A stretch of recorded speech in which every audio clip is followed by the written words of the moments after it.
Alrighty, welcome back everyone. We just talked about Reggie Bush getting his Heisman back and how that is a great thing for the sport. I know there are some people that might disagree with me there, but I think having Reggie in the sport as much as possible can only be a good thing. So very excited about that. But let's jump into my first round mock draft. This is something that was very tough to do. I set out to do it yesterday and thought it would be a little bit easier than it ended up being, but I was able to get through it, and I think I did an okay job. It'll be interesting to see what the reaction is to this, but let's start up top. I think the first four picks I feel pretty good about. I'll be totally honest with you guys. I do think that every mock draft that I've seen, although there has been everything all over the place in this mock draft season, I feel like especially leading up to this, I don't think I've seen any top 10 that has been the same between two of them.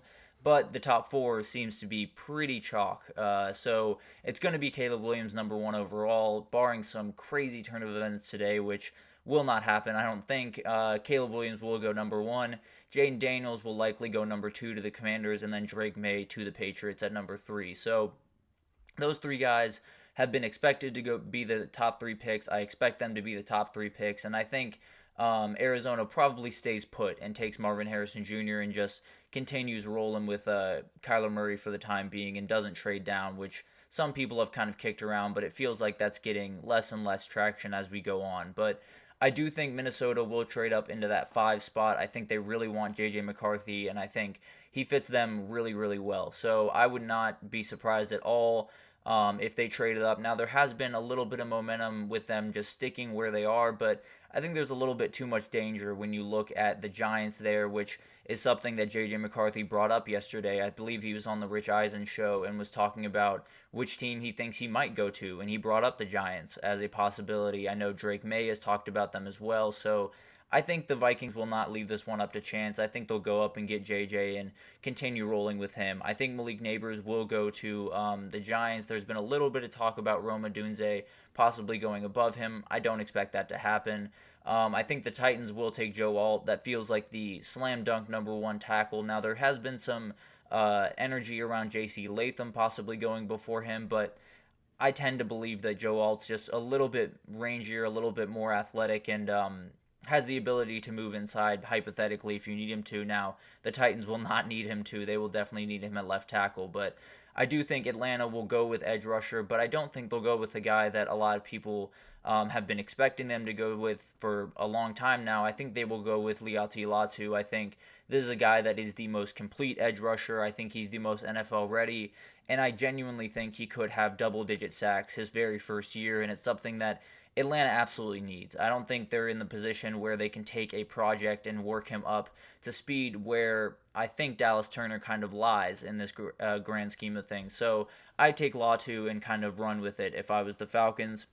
Rome Odunze, I do expect to go to the Bears. I think they're going to keep these two picks and just get their two guys for the future. I think this is something that I talked about yesterday. I do think Byron Murphy might be the better pick here, but I do think they'll end up going with Rome Odunze and just making this offense as potent as possible for Caleb Williams in his first year. I think the Jets will go Brock Bowers. I've seen a little bit of offensive tackle here, not necessarily sure if they're going to push for that, but I do think they will go Brock Bowers, add to that pretty solid wide receiver room that they have right now, but adding a guy like this as a tight end is just going to be a luxury for someone like Aaron Rodgers who throws over the field so incredibly well. So I think that's a match made in heaven, to be totally honest with you.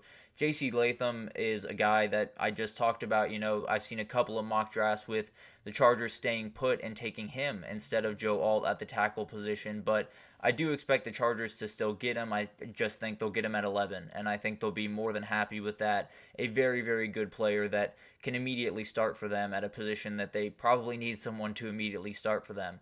For the next two picks, I am leaning towards the Peter Schrager way of thinking, where he says the top, six guys are going to go in the first 13 picks.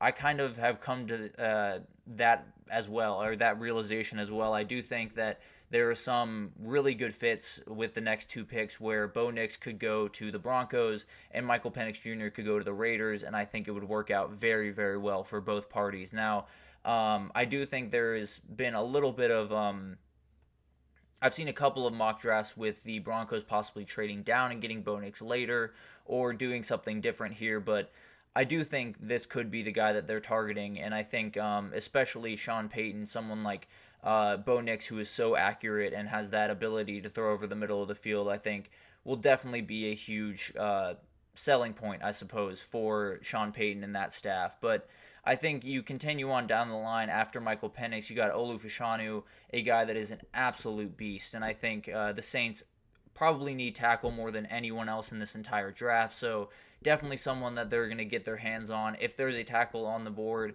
whoever the next biggest tackle is on the board, that's probably who the Saints will get at that position. And I think Olu Fashanu is probably the best one left at that point. I think Quinyon Mitchell will end up at the Colts. I think they need some help on that back end of that defense and would be a great addition for them. A dude that just plays really, really fast and really aggressive and could kind of add a little bit of an edge to that defense.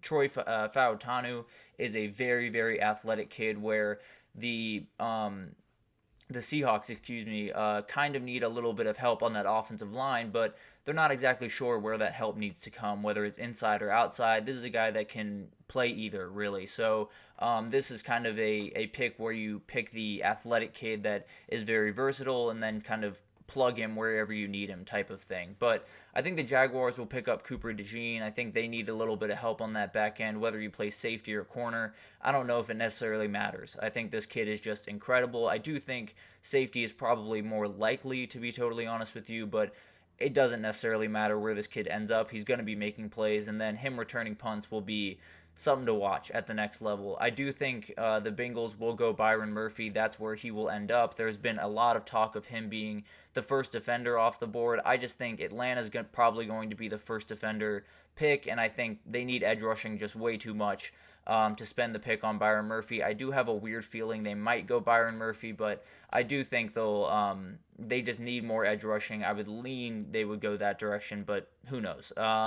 And then I think Dallas Turner comes off the board. The Rams will be more than happy to get him this late. There's very good possibility that they might try to trade up if they see him fall below Atlanta at 8 and catch this guy when they can. But I think he's going to hang out for a while just because the edge rushing is not necessarily as big of a need with the rest of the teams before them after Atlanta. So I think they'll be okay getting Turner there. I think that would be a great pickup for them. You have Tyler Fuaga, who is just super athletic at the tackle position. I think this is one that could go the center route. They could go Jackson Powers Johnson here, but who knows? I think you get the offensive lineman and you kind of work him in where you need to. I think Tali Fuaga is one of the most athletic guys in this class, especially at offensive lineman, so I think that would be a great pickup for them. And then you figure out the center position kind of as you go throughout the draft, just because that's not necessarily as pressing as possibly a left tackle or a right tackle. But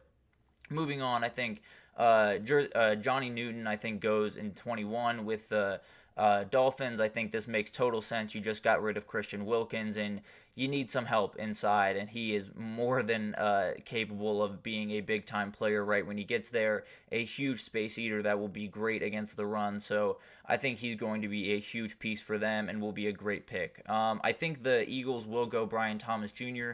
I keep seeing them pick wide receivers, and to be totally honest with you, I'm a little confused why, but at the end of the day, I am going to go with everyone who says they're going to go wide receiver and just pick my best next wide receiver on the board, which is Brian Thomas. I think he's the number 4 guy in this class. I think his upside is just incredible and will be remarkable next year for whoever team drafts him, but I do think it will be the Eagles. And then I think we get a little bit of a run on wide receivers here. The Chargers definitely need a little bit of help at wide receiver as well. They already helped out tackle with J.C. Latham earlier in the round, so I think they go A.D. Mitchell and give Justin Herbert another guy to throw to. Obviously, losing Keenan Allen, you need a little bit more help out there, and A.D. Mitchell will be a great pickup for them. Amarius Mims, I do think, will end up being the next tackle off the board. We kind of have a little run on tackles here late in the draft.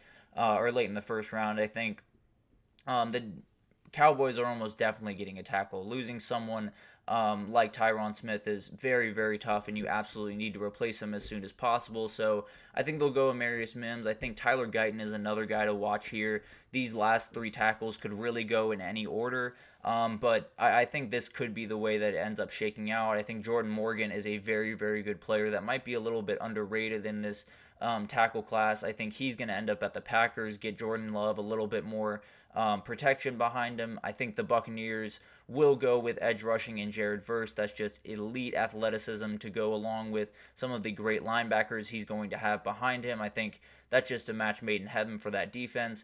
Arizona definitely needs some help on the defensive side of the ball. Terrion Arnold is as good of a corner as you're going to find in doing that. And we have a real run on corners towards the end of this one. I think the Bills will go Xavier Worthy, add a little bit of speed to that offense. Definitely need some help after Stephon Diggs found his way to Houston, so a huge blow for them. But if you add someone like Xavier Worthy, especially for someone like Josh Allen who can just tear the ball, I think they'll be more than happy up in Buffalo. I think the Lions will go defense, add Kool-Aid McKinstry, help out that back end a little bit, and become a really, really potent defense, honestly. I think that offense is mostly taken care of. It could be that they go offense here, although I think they can address some of those needs a little bit later on in the draft. So I think Kool-Aid McKinstry would be a great pick here. I think Tyler Guyton to the Ravens would be a fantastic pick. Add a little bit of juice to that offensive line that is really, really solid and has been for quite some time, but definitely could use a little bit of help here and there. And then Nate Wiggins added to that 49ers back end would just be disgusting. I think it would give you that athletic corner that can be a coverage guy on the field side of or on the open side of the field, and kind of give you someone across from Jimmy Ward and all of those incredible guys on that back end to be a great, great player for them down the road. And then I think the Chiefs take that wide receiver that they desperately need, and I think they go with Ladd McConkey. I think it is a relatively easy decision, especially with all of the speed and all of the ability in that part of the game they have on that wide receiver staff. I think adding someone that is an absolute tactician and can get open pretty much whenever, has incredible route running, would be a luxury for that team. So I would expect Ladd McConkey to go there as the last pick in the first round, and be very, very excited to get that first round paycheck, that's for sure. But the draft is going to be very, very fun. I think all of these picks right here could be all over the place. I could be, 0 for 30. I don't think I'm going to go 0 for 32. I think I'm at least going to get Caleb Williams right. But if for some, by some grace of God, I go 32 for 32, you guys will not hear the end of it. I promise you that. But I think this is going to be an incredible night. It's one of my favorite nights in all of sports. I think it's one of those things that a lot of people, especially college football fans, I feel like really love this moment, because it's that moment you get to watch all of your favorite players kind of walk off into the sunset, do the thing that they came to your school to set out to do, and it's a really cool thing for all of them. It's an awesome thing for obviously all of their families and everyone that's there and supporting them, whether it's at home or at the draft. But if my predictions do come true and all of this does end up happening the way that I set it out here, there's going to be one guy left in the green room, much like Will Levis was a year ago, and it's going to be Darius Robinson, the edge rusher from Missouri. Definitely not what you want for that kid. Hopefully I'm wrong about that at least, so he can not be the only guy left. But with a small group going, and with a lot of these guys just pretty much penned into the first round, there's only a couple of guys here that could possibly fall beyond, and he's definitely probably the top of the list. So hopefully that doesn't happen for him, but definitely will be something to watch throughout the night. But I think it's going to be a great night. I think it's going to be a remarkably talented draft, which I'll actually get to here in the next segment. But I'll come back tomorrow to let you know probably how poorly I did, frankly. But we'll break that down tomorrow and get you an idea of who I think had a great draft, or who I think had a great 1 or 2 picks, and who I think, might have missed the mark a little bit. But we'll get to that tomorrow, and we'll break all that down. But we're going to take our last break here, and when we come back, we have a Hot Take Thursday for you, and it has something to do with the top end of this draft and possibly what these quarterbacks might look like at the next level. So I will break that down right after this, so stick with us.